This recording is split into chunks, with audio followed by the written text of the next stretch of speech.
Hi, everyone. I'm Amori Amin, and welcome to the Inner Eyes. I look a little bit differently today. I'm going to mix a little in with the health update that I typically do once a month in this episode. Uh, I recently started my treatment and had a little kerfluffle 2 days ago where I passed out and hit my face onto the ground from dehydration. So if you hear me sounding weird or you see my lips, they're a bit swollen, parts of my face are swollen, it's because of that. But we continue on, we keep going. I'm not really in any pain now. So all is well. All is well. I'm still here. Was that Tisha Campbell song? I'm still here. Here. Yeah, I'm still here. Okay. So let's go ahead and get started and welcome back to the Inner Eyes. The greatest transformation isn't becoming someone else, it's recognizing who you've been all along. Think about everything that we've taught so far. The Scarecrow has already solved problems, found direction, made plans, outsmarted enemies. The Tin Man has already cried, he's loved, sacrificed, protected. The Lion has already returned for his friends, fought the Kalidas, rescued everyone in the subway, and entered the witch's castle. Dorothy has awakened, led, inspired, confronted illusion, and dissolved fear. So, what exactly is the wizard giving them? Nothing. And that is the point. I think this episode is a bit different. It's not with the wizard, it's not with the gifts, it's a question. What if the thing you've been chasing was never missing? What if the person you've spent your life trying to become is already the person you've been? What if growth is less about becoming and more about recognizing?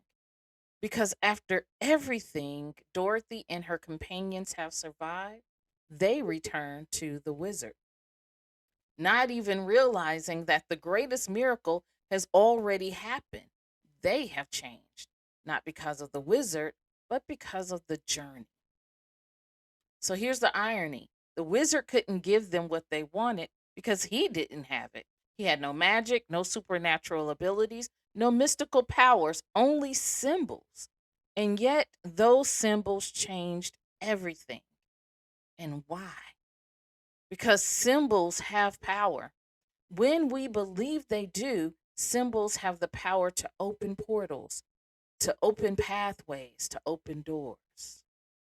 This is where I'd like to introduce you into something we haven't talked about before.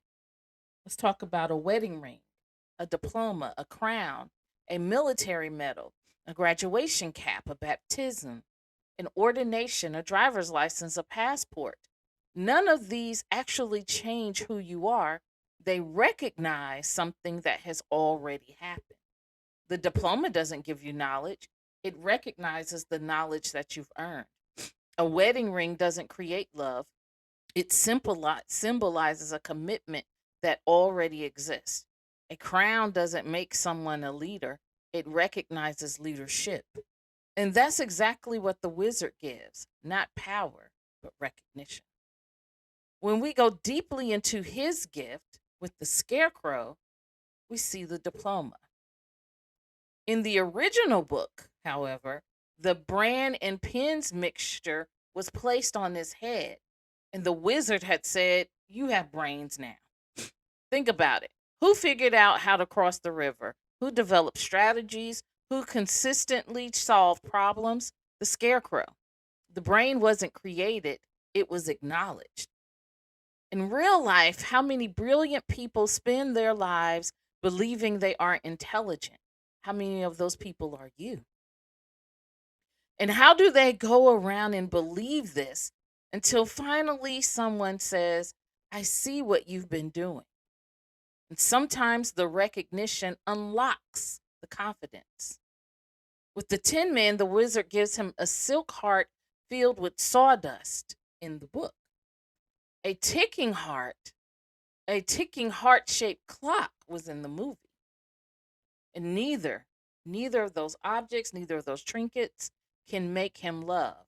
He's already cried, he's already sacrificed, he's already mourned, he's already protected. His heart wasn't empty, it had simply gone unnoticed. And I think this is where we should bring back his song from The Wiz. If I could feel. The audience now realizes he had been feeling this entire journey. He just didn't recognize it. The lion is actually one of my favorite transformations that happen. Now in The Wiz, it is the Scarecrow because Michael Jackson, why not? But in the entire story, the lion's transformation is my favorite. The medal, not courage, but a medal. And isn't that fascinating? Because medals don't create bravery, they recognize bravery after the fact. The lion has already been courageous. Long before the medal, the wizard simply gave his courage a visible symbol. How often in life do we wait for someone else's medal before believing in ourselves? How often do we wait for trophies? How often do we wait for certifications? How often do we wait for pins that says that we are successful, that we are wanted, that we are recognized, that we are? Then we reach Dorothy. You notice something? Dorothy receives nothing. No diploma, no medal, no heart, because her gift isn't an object. Her gift is understanding. She doesn't need something to be placed in her hands. She needs something to be revealed to her. And that revelation changes everything. The greatest gift wasn't the diploma, wasn't the heart, wasn't the medal. It was recognition. Recognition that the journey had already transformed them. The wizard simply named what had already existed. And think about your own life. Think about how many times you've waited for permission to believe in yourself. You've waited for the promotion. You waited for the degree. You waited for the applause. You waited for the validation. You waited for the title. As if those things were creating your worth. But perhaps they only recognize what has already been growing inside of you. So maybe that's why the story of Oz continues to resonate to today. Because deep down, we all want something and someone to tell us you always had it. Not because we don't possess it, but because we simply need help seeing ourselves. The wizard couldn't give him a brain, he couldn't give them a heart, he couldn't give them courage. The journey already had. The wizard simply held up a mirror. This is the inner Oz, where the greatest gift isn't something you receive, it's finally recognizing what has already lived inside of you. The wizard wasn't performing magic, he was performing a ceremony because those changes affect everything. Ceremonies don't create transformation, they acknowledge the transformation.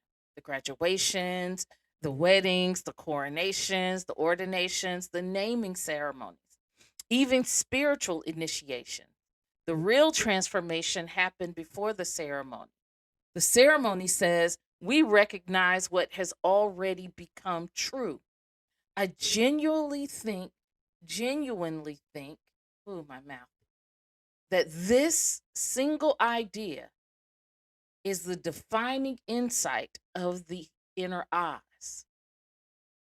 It brings to you the you that you were searching for, the you that you thought was missing, the you that you thought you had been denied.